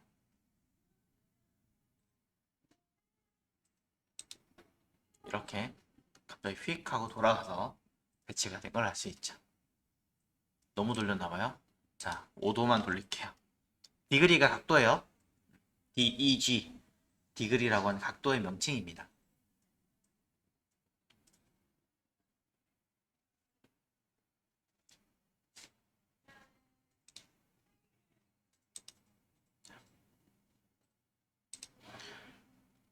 반대 각도는 안 되나요? 됩니다. 마이너스 쓰시면 반대 각도 먹습니다. 그죠?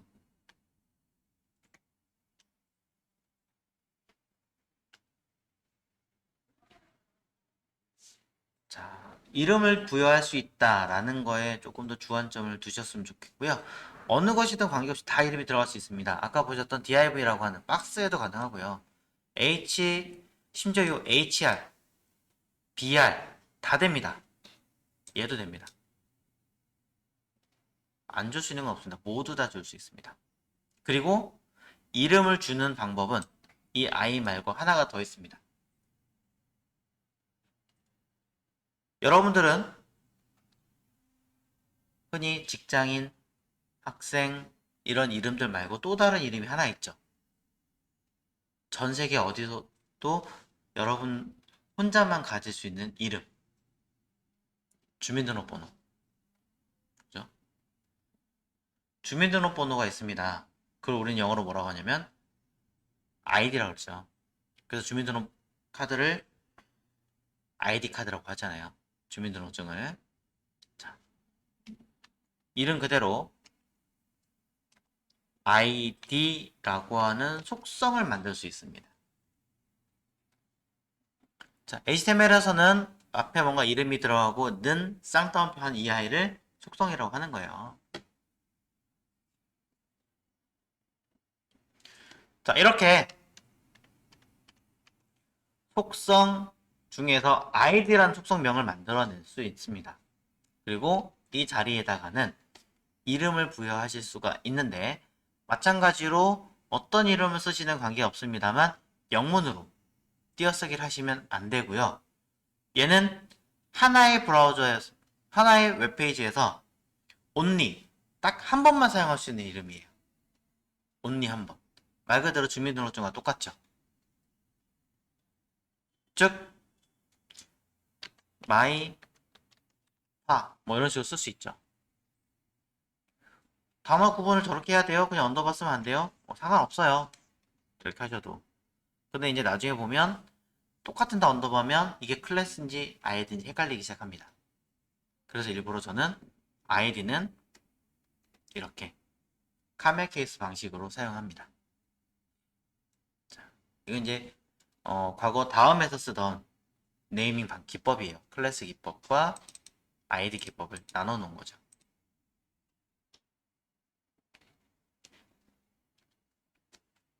그래서 마이카파라고 하는 이 아이는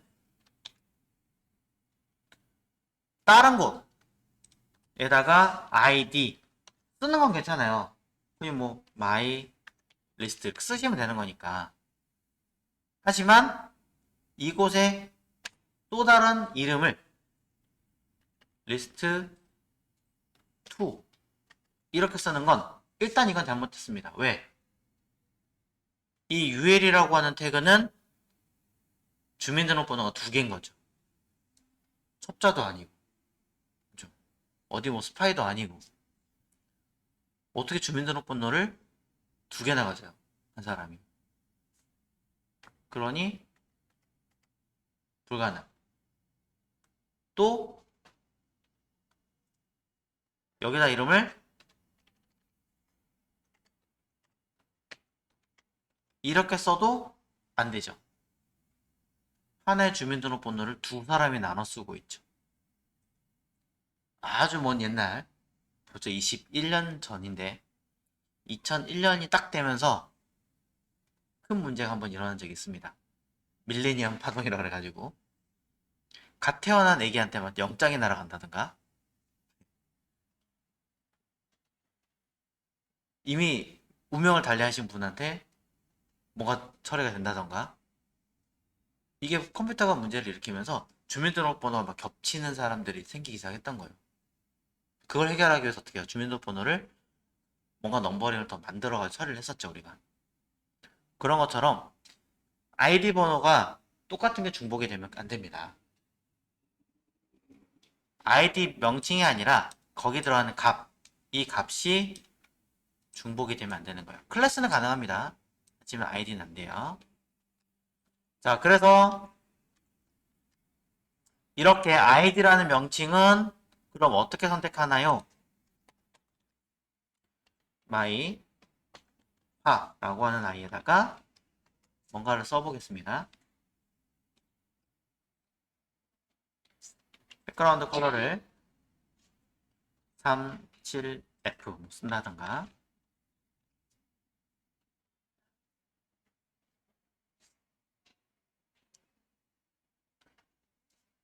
my파라고 하는 이렇게만 쓰면 태그명 아닌가요? 네, 맞습니다. 클래스를 한다면 앞에 점이라고 붙이겠지만 클래스 my파라고 하는 이름은 없습니다. 우리가 mypar은 id입니다. 샵을 붙이시면 됩니다. 샵은 id라는 뜻입니다. id, my파를 선택해서 하겠다라는 뜻이 되는 거죠.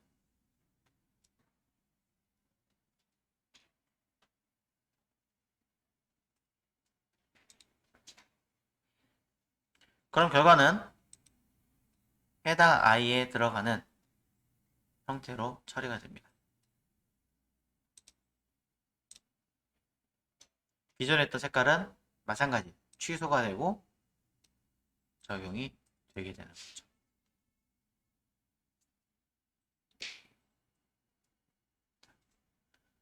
여러분들은 그래서 태그, 타입 선택자, 그리고 클래스 선택자, 아이디 선택자 세 가지를 벌써 보신 거예요. 그리고 각각의 기능에다가 간단하게나마 써보긴 했습니다만 배경 색깔 입혀본다던가 사이즈를 입혀본다던가 글씨 색깔, 글씨 크기 이런 것들에 대한 명칭들을 입력을 해서 확인할 수 있게끔 해보았습니다.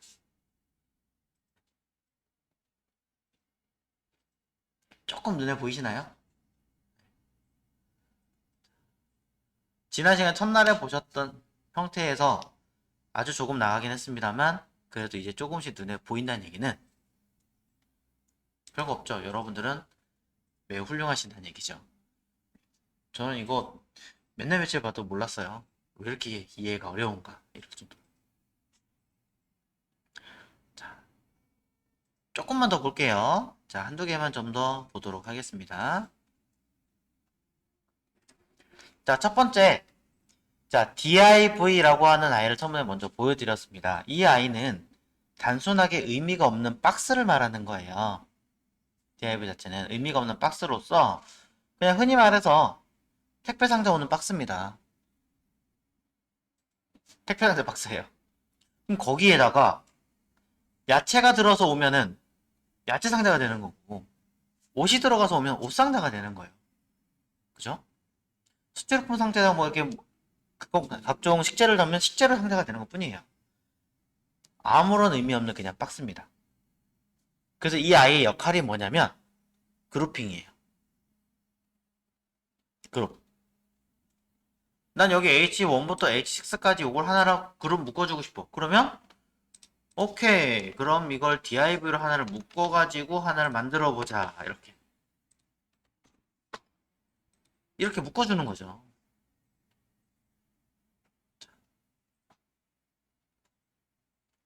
마찬가지로 난 이 P를 한번 div 또 P끼리 두 개를 묶어주고 싶어. 그럼 오케이. 또 div를 한번 묶어주자.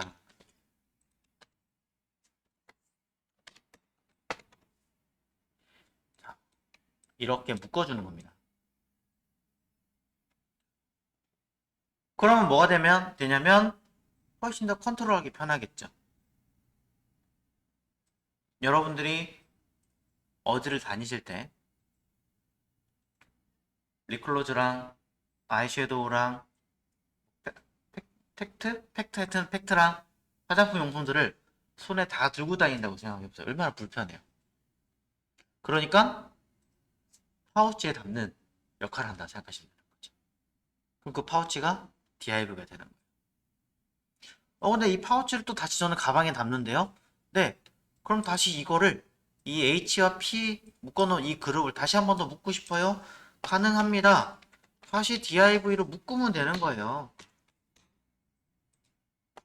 한 번 더. 단 이런 식으로 하면 점점 좀 복잡해지니까 당연히 들여쓰기는 필수겠죠.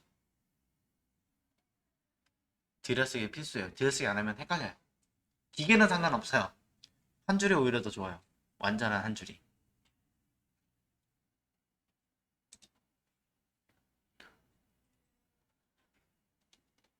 자, 그렇기 때문에 이름은 필히 달아주시는 게 좋겠죠.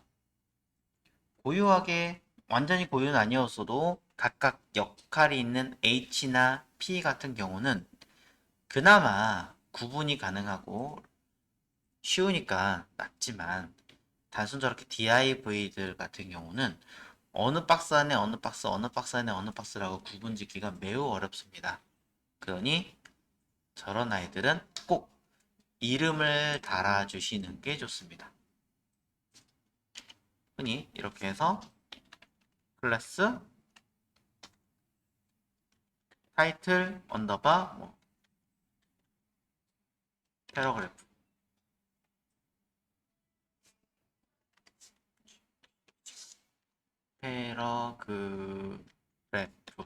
이름이 어렵군요. 여기는 클래스 타이틀, 여기는 패러그래프니까 클래스 패러그래프 하려고 했더니 너무 많이 써가지고 헷갈리니 컨텐트 이런 식으로.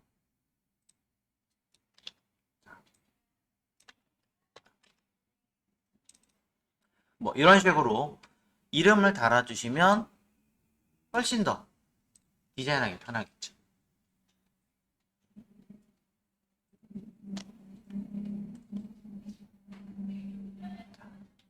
여기까지 정리가 되셨다면 하나를 더 해보도록 할게요. 자, 이런 식으로 태그를 열심히 감쌌는데, 자, 이때 여기 있는 타이틀 패러그래프라고 하는 i와 그 내부에 있는 이 div는 현재 무슨 관계냐면 서로 감싸고 있는 관계라고 합니다. 그래서 이거를 쉽게 이 타이틀 패러그래프가 낳은 자식이다 라고 해서 부모 자식 관계라고 하죠. 제가 만든 게 아니에요. 실제로 있는 용어고 영어로도 parent, children이라고 합니다. 그럼 바꿔 얘기하면 이 div 클래스 타이틀과 그 밑에 있는 h1부터 6는 요 사이 관계는 뭐예요? 또 부모 자식 관계가 되겠죠. 그런 식으로 따지자면 여기 있는 h1 들과 h2, 3, 4 얘네들은 뭐예요? 부모 자식이 아니잖아요. 감싸고 그 안에 들어가는 내용들이 아니잖아요. 얘네들은 관계가 나란히 있다. 부모 자식이 아니니까 누구겠습니까? 형제겠죠. 시블링스, 형제 관계가 됩니다. 부모, 자식, 형제라는 개념이 되겠죠. 그런데 이때 여기 있는 H3를 놓고 볼게요. 얘와 이쪽에 있는 PY 관계는 어떻게 됩니까? 형제인가요? 아니죠. 전혀 다른 집이죠, 이건. 물론 여기 있는 타이틀과 컨텐츠는 형제가 될 수는 있습니다. HR도 마찬가지 형제가 될 수는 있습니다. 하지만 다른 형제의 타이틀에 다른 형제에 들어있는 자식이기 때문에 굳이 따지자면 우리나라 말로 하자면 사촌관계죠. 굳이 따지자면.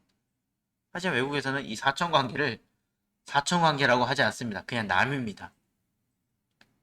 모르는 아이 이렇게 이해합니다. 그래서 아무런 관계가 없습니다. 둘은. 자, 여기까지 이해되셨죠? 자, 왜 제가 이렇게 언급을 하고 있냐면요.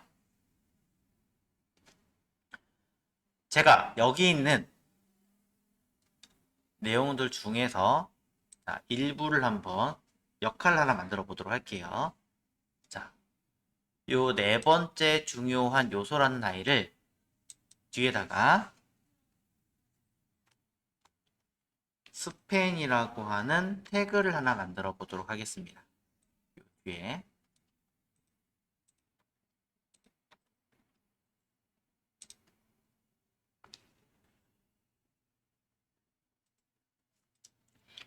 그리고 여기다가 일부러 입니다 써볼게요. 괜히 한번 이렇게 했어요. 요 스팬이라는 거를 아래쪽에 클래스 컨텐트라고 하는 이쪽에다가도 제가 똑같이 복사해서 붙여 넣었습니다. 입니다. 이렇게.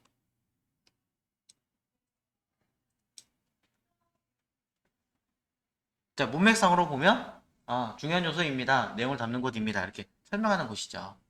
그래서 저게 뭐 강조하는 거 사실은 아니잖아요. 그냥 해놓은 거죠. 스팬 역할이 사실 저겁니다. 스팬은 div처럼 의미를 가지지 않은 박스예요. 정확하게 말하면 박스가 아니라 비닐봉다리입니다.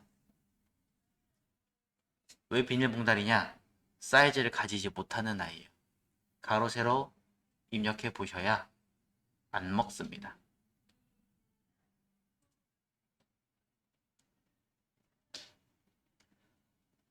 자, 그런 아이들을 인라인 요소라고 합니다. 사이즈를 가질 수 있는 요소를 블럭 요소라고 하는 거고요.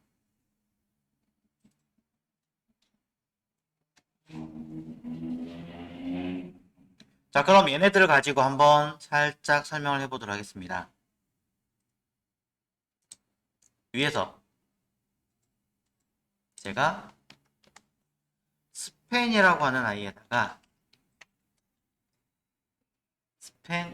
아이에다가 뭔가를 입력을 해보려고 합니다. 흔히 말해서 아까 보셨던 글씨를 너무 많이 했기 때문에 아마 안 먹을 거예요, 지금은. 그래서 저는 텍스트 섀도우 이렇게 해가지고 글씨에다 그림자 주겠다라는 뜻입니다. 이런 식으로 써요.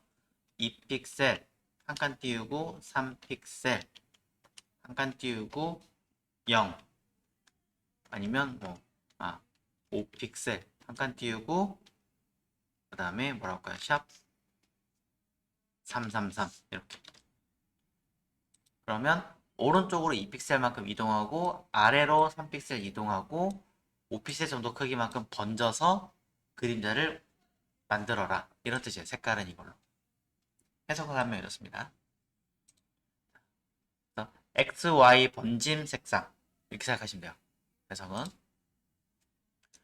자, 그럼 결과는 스펜이라고 하는 아이는 보시면 이렇게 입니다 밑에 들어가 있습니다. 너무 내용들이 겹쳐서 보기 흉해요. 정신없어요. 일단 이것부터 풀어줄게요.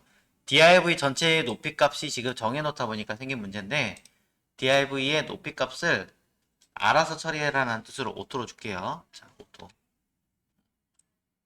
그러면 좀 보기 편하실 겁니다. 하나 더 하겠습니다. 보더 1픽셀 솔리드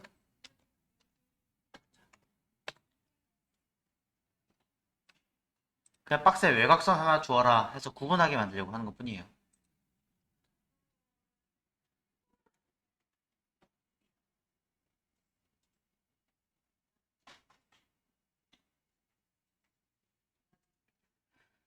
자, div라는 태그에다가 높이 값을 사이즈를 줄 수 있지만 풀었습니다. 그리고 외곽선 하나 구분 집어넣어서 이렇게 내용들을 파악할 수 있게끔 조금 더 정리해 놓은 것 뿐입니다. 자, 이곳에 보면 입니다와 입니다는 색깔이 들어가 있습니다. 그림자가. 여기다가 아까 보신 것처럼 백그라운드 컬러를 한번 넣어 볼게요. 스펜이에요. 그러면 이 스펜은 딱 글자 크기만큼만 배경 색깔을 만들어냅니다. 일단은 왜 이러지? 자, 다른 애들은 안 그랬는데 가로 값을 주고요. 높이 값을 줘보면 사이즈가 먹지 않는다는 걸 알 수 있습니다.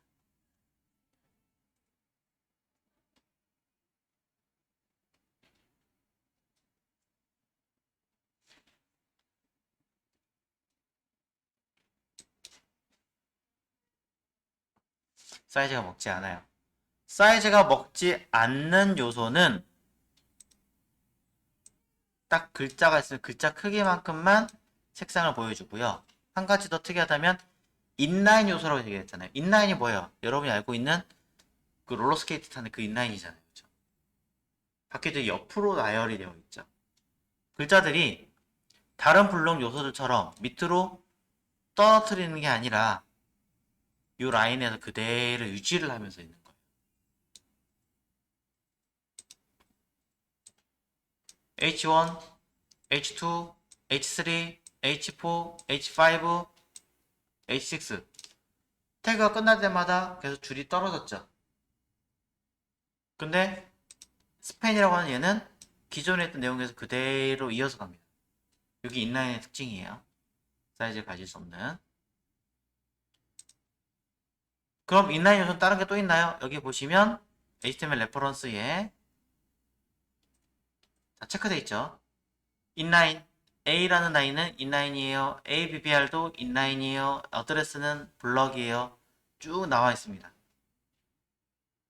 그럼 이 레퍼런스에 들어가는 이 항목들은 이제 일단 기본적으로 파악은 가능하실 거예요. 스스로 닫는 태그냐, 사이즈를 가질 수 없는 태그냐, 사이즈를 가질 수 있는 태그냐 정도에 대한 명칭을 한번 고민해 보시면 좋겠고요. 제가 공유 폴더에 자료 일부러 만들어 넣어서 드린 게 있으니까 훑어보십시오. 그럼 약간의 설명이 좀 더 들어가 있습니다. 자, 이 얘기 드리고 싶어요. 이렇게 했는데 중요한 건 모든 스팬에다가 이렇게 주고 싶은 게 아니라 누구는 이 타이틀 안에 들어있는 클래스 타이틀이라는 곳 안에 들어있는 스팬에다 가면 다른 걸 주고 싶은 거죠. 그러면 이렇게 쓰면 됩니다.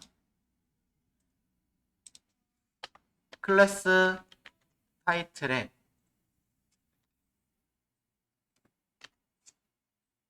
스팬 한 칸 띄우고 스팬 한 칸 제가 띄우지 말라 그랬잖아요. 다른 의미라고. 여기서 나오는 거예요. 이 한 칸을 띄운다는 의미는요. 뒤에 아무것도 없는 경우에는 그냥 이거는 가독성용이에요. 근데 선택자와 선택자 사이에 한 칸을 띄운다 이 뜻은 뭐냐면 클래스 타이틀 내부에 존재하는 스팬 태그 이런 뜻이에요. 내부에 존재하는 어떤 요소, 어떤 선택자 이런 뜻이에요. 그래서 이거를 자손 선택자라고 합니다. 자손. 그럼 여기다가는 다른 명칭을 줄 수가 있는 거죠. 예를 들어 폰트 사이즈를 30픽셀.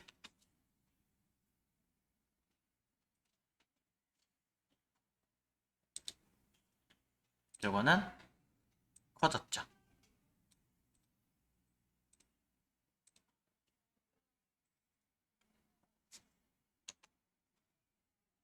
한 가지 더 보여드립니다. 밑에 거에다가 있는 아까 P 안에 들은 이 스펜을 한번 해볼게요. 자, 쟤는 따지면 클래스 파 안에 들어있는 스펜이지 않느냐. 맞습니다. 클래스 파 내부에 들어있는 스펜 맞죠? 자, 클래스 타이틀 요 클래스 타이틀에 자식 중에 H4 이 안에 스팬 자식의 자식이라는 관계를 가지고 있었습니다.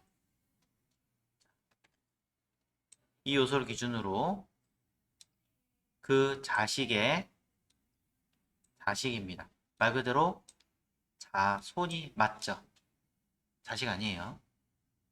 근데 얘는 직접적인 이 아이의 자식인 스팬입니다.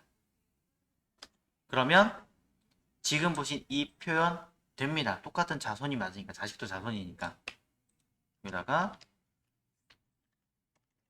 폰트 웨이트 볼드 쓰시면 밑에 거는 붉은 글씨가 적용이 될 겁니다. 너무 티가 안 나네요. 자, 없을 수도 있어 그러니까 그러면 똑같이 폰트 사이즈로 할게요. 자, 됩니다. 근데 이 아이는 자손이기도 하지만 또 다른 표현이 하나 있습니다. 그게 뭐냐면 이겁니다. 꺽쇠가. 이걸 자식 선택자라고 합니다.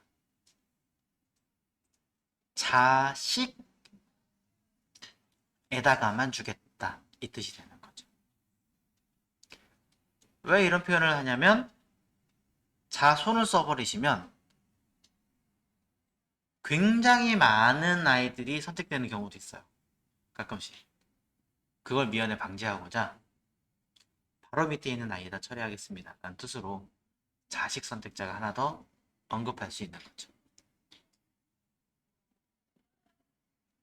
예를 들면 이런 겁니다.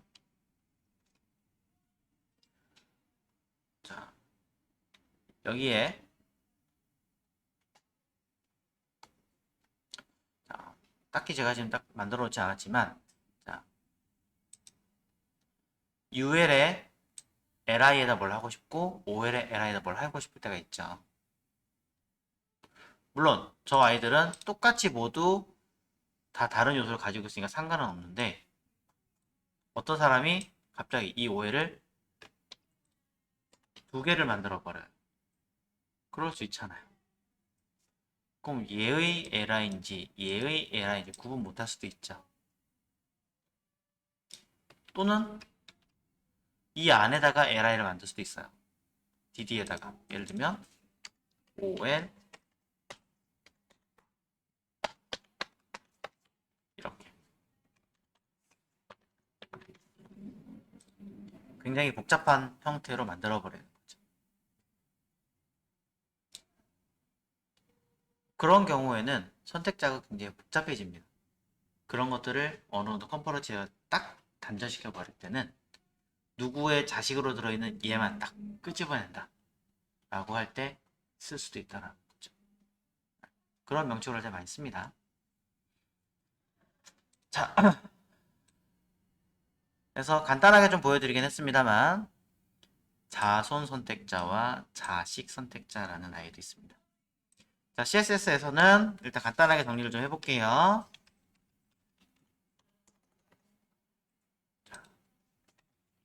CSS는 일단 선택자라는 걸 일단 보셨습니다. 방금 전에. 그래서 요소 선택자, 흔히 뭐 태그 선택자, 타입 선택자라고 합니다. 이것은 직접 해당 요소, 즉 자, 태그를 선택하는 것, 이걸 말하는 거고요. 그 다음에 ID 선택자는 이렇게 할게요. ID 선택자는 앞에다가 샵 하고 ID 이름을 붙였죠. 이렇게 하면 헷갈리겠다. 이름. 그죠? 태그상의 ID라는 명칭을 썼을 때 하는 거예요. 클래스 선택자는 점하고 해당하는 이름을 붙였습니다.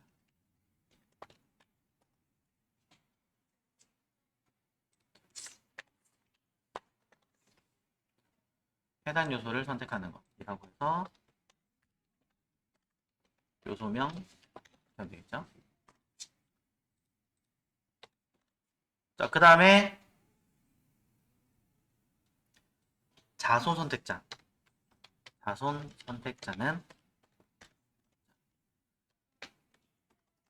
선택 요소에서 손으로 존재하는 요소를 선택할 때 쓰는 것으로서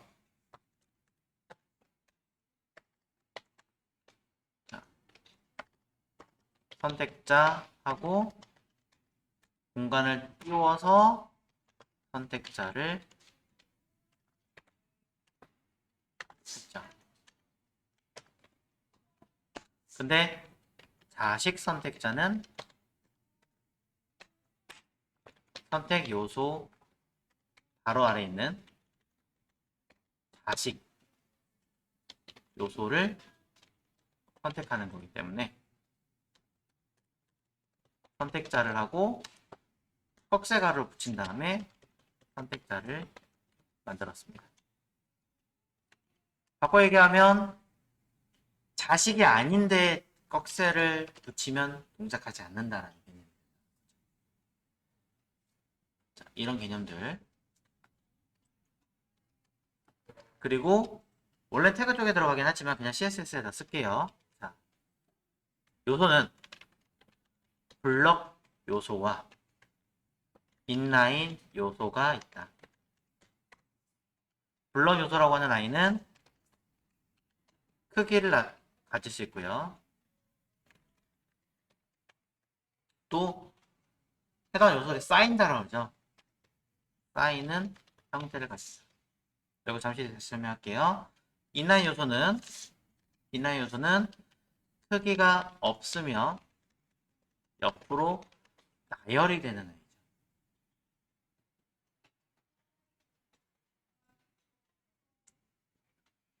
자, 불렁 요소가 사이즈 가질 수 없는 건 아까 보셨고 밑으로 떨어지는 걸 보셨는데 쌓인다고 제가 얘기를 한 이유는 뭐냐면 여러분이 알고 계시는 그 요거 있죠. x, y 좌표라고 하는 그쵸? 이거는 오른쪽으로 갈수록 플러스고 왼쪽으로 갈수록 마이너스. 학교 다니실 때는 위로 갈수록 플러스였을 거예요. 그쵸? 여기 0을 기준으로. 근데 실제로 여러분이 만드시는 문서, 그래픽 프로그램, 코딩 모든 아이들은요. 위로 갈수록 플러스가 아니고요. 아래로 갈수록 플러스예요. 위로 갈수록 마이너스예요. 위아래가 뒤집혀 있습니다. 왜 그러냐면 문서들을 보시면 눈금자가 있어요. 이렇게 위에 달렸죠. 1, 2, 3, 4 이렇게. 그리고 왼쪽에 달려 있습니다. 그래서 아래로 들어가서 1, 2, 3, 4 이렇게 되어 있습니다. 마이너스로 안 떠 있어요. 그럼 뭐냐면 이렇게 문서가 만들어져 있다는 얘기거든요. 그러니까 아래로 내려갈수록 박스가 이렇게 만들어지죠. 안 그랬으면 어떻게 했겠습니까? 이렇게 만들어져서 이렇게 문서를 썼겠죠. 아래에서부터. 이런 내용이 있습니다. 그래서 밑으로 내려가는 것을 흔히 쌓인다라고 하는 거예요. 반대로 생각하셔야 돼요. y값을.